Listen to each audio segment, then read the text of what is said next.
Hello viewers, स्वागत है आपका हमारे चैनल मेड फार्मा ज्ञान। मैं हूं आपका फार्मासिस्ट प्रवेश कुमार। 1928 में एक पेट्री डिश खुली खिड़की के सामने पड़ी रखी थी, जो मॉडर्न मेडिसिन में रिवॉल्यूशन पैदा करने वाली थी। स्कॉटिश साइंटिस्ट अलेक्जेंडर फ्लेमिंग ने पाया कि डिश में कुछ मोड ग्रो हो रहा था, जो बैक्टीरिया को मार रहा था।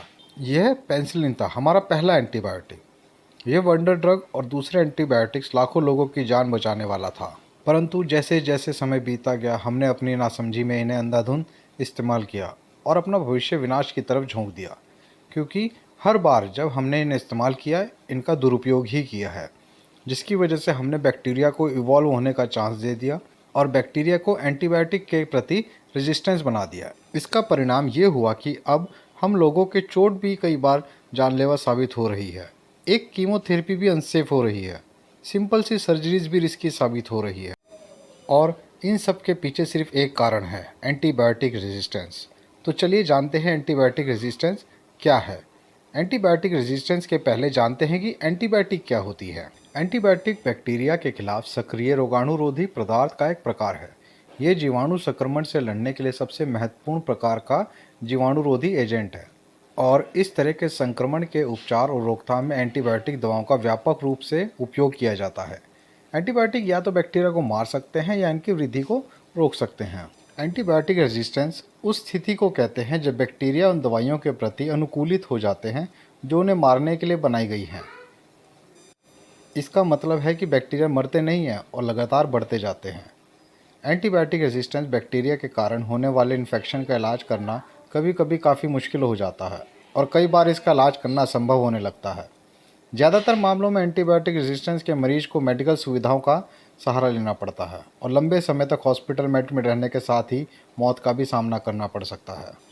एंटीबायोटिक रेजिस्टेंस का ये मतलब नहीं कि बॉडी एंटीबायोटिक के खिलाफ रेजिस्टेंस हो गई है, बल्कि बैक्टीरिया उन ड्रग्स के प्रति रेजिस्टेंस हो जाते हैं जो उन्हें मारने के लिए बनाई गई थी।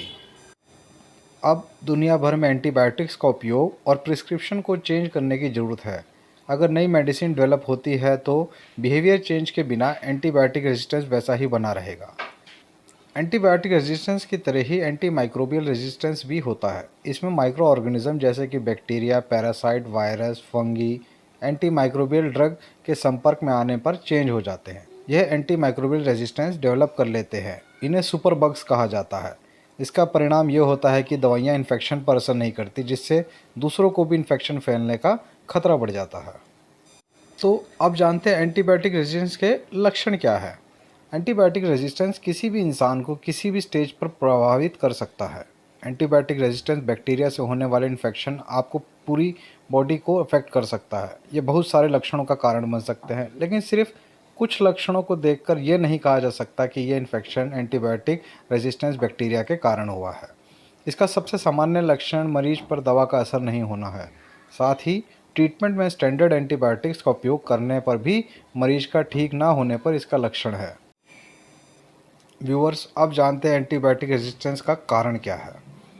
कोई भी रेजिस्टेंस इन्फेक्शन के रिस्क को अवॉइड नहीं कर सकता, लेकिन जो लोग क्रोनिक इलनेस का शिकार होते हैं उनका रिस्क ज़्यादा होता है।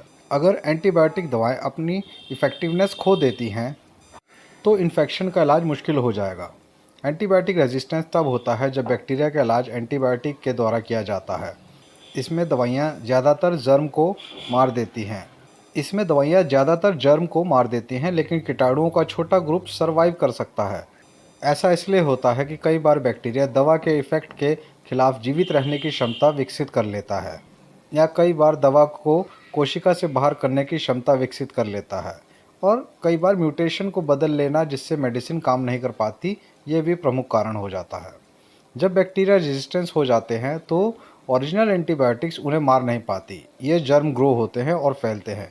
कई बार ये दूसरे बैक्टीरिया से मिलकर उनमें भी रेजिस्टेंस फैला देते हैं। कभी भी या हमेशा एंटीबायोटिक का यूज़ करना एंटीबायोटिक रेजिस्टेंस का कारण बन सकता है। हालांकि बहुत अधिक एंटीबायोटिक दवाओं का अनावश्यक रूप से और दुरुपयोग किया जा रहा है, जिससे इन महत्वपूर्ण दवाओं की उपयोगिता को खतरा है। कई बार लोग एंटीबायोटिक्स का उपयोग करते हैं जब उन्हें इनकी ज़रूरत नहीं होती। उदाहरण के लिए एंटीबायोटिक्स वायरस पर काम नहीं करती। बैक्टीरिया की तरह वायरस रोगाणु होते हैं जो आपके शरीर पर आक्रमण कर सकते हैं और संक्रमण का कारण बन सकते हैं। जुखाम या फ्लू एक प्रकार का वायरस है। इन मामलों में एंटीबायोटिक लेने से बीमारी का इलाज नहीं होता है। यह वास्तव में एंटीबायोटिक प्रतिरोध के लिए जोखिम उठा सकता है। व्यूवर्स, आपकी डोज में लिखी गई सभी एंटीबायोटिक ना लेने से भी रेजिस्टेंस का खतरा बढ़ जाता है। यदि आप इसे बहुत जल्दी लेना बंद कर देते हैं तो आप सभी जीवाणुओं को नहीं मार सकते। उससे होता क्या है कि जो बचे हुए जीवाणु हैं वो फिर, या बैक्टीरिया बोल सकते हैं हम उन्हें, तो वो आपके शरीर में दोबारा ग्रो करना शुरू कर देते हैं और एक रेजिस्टेंस बना लेते हैं उस एंटीबायोटिक के खिलाफ। तो अब जानते हैं कि ये एंटीबायोटिक रेजिस्टेंस को कैसे रोका जा सकता है। तो सबसे पहले अगर मैं बात करूं तो हम कहेंगे कि आपको हमेशा जब भी दवाई लेनी हो या एंटीबायोटिक्स का उपयोग करना हो तो अपने डॉक्टर से ज़रूर सलाह लें।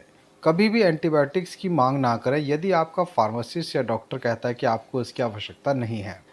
एंटीबायोटिक्स का उपयोग करते समय हमेशा अपने हेल्थ केयर प्रोवाइडर यानी डॉक्टर या फार्मासिस्ट की सलाह का पालन करें। बचे हुए एंटीबायोटिक्स को कभी भी शेयर या उपयोग ना करें। डॉक्टर के द्वारा लिखे गए एंटीबायोटिक का पूरा डोज लें। तो अब देखेंगे कि एंटीबायोटिक रेजिस्टेंस का उपचार कैसे किया जाता है या इनका ट्रीटमेंट कैसा किया जाता है। इसका ट्रीटमेंट व्यक्ति के हिसाब से अलग अलग हो सकता है। आपका डॉक्टर आपको दूसरी एंटीबायोटिक दे सकता है जो इन्फेक्शन से लड़ सके, लेकिन इसके कुछ नुकसान भी हो सकते हैं और इससे साइड इफ़ेक्ट्स भी हो सकते हैं। साथ ही रेजिस्टेंस की संभावना भी बढ़ सकती है, लेकिन कुछ मामलों में आपका डॉक्टर के पास कोई ऑप्शन नहीं बचता। तो व्यूवर्स, हमें उम्मीद है कि अब आप एंटीबायोटिक रेजिस्टेंस के बारे में समझ गए होंगे। इससे बचने के लिए आपको यहाँ बताई गई बातों को फॉलो करना चाहिए और अधिक जानकारी के लिए अपने डॉक्टर से संपर्क करें या अपने फार्मासिस्ट से सलाह लें। तो दोस्तों, अगर आपको हमारी जानकारी अच्छी लगे तो प्लीज़ हमारे चैनल मेड फार्मा ज्ञान को शेयर, लाइक एंड सब्सक्राइब जरूर करें। धन्यवाद।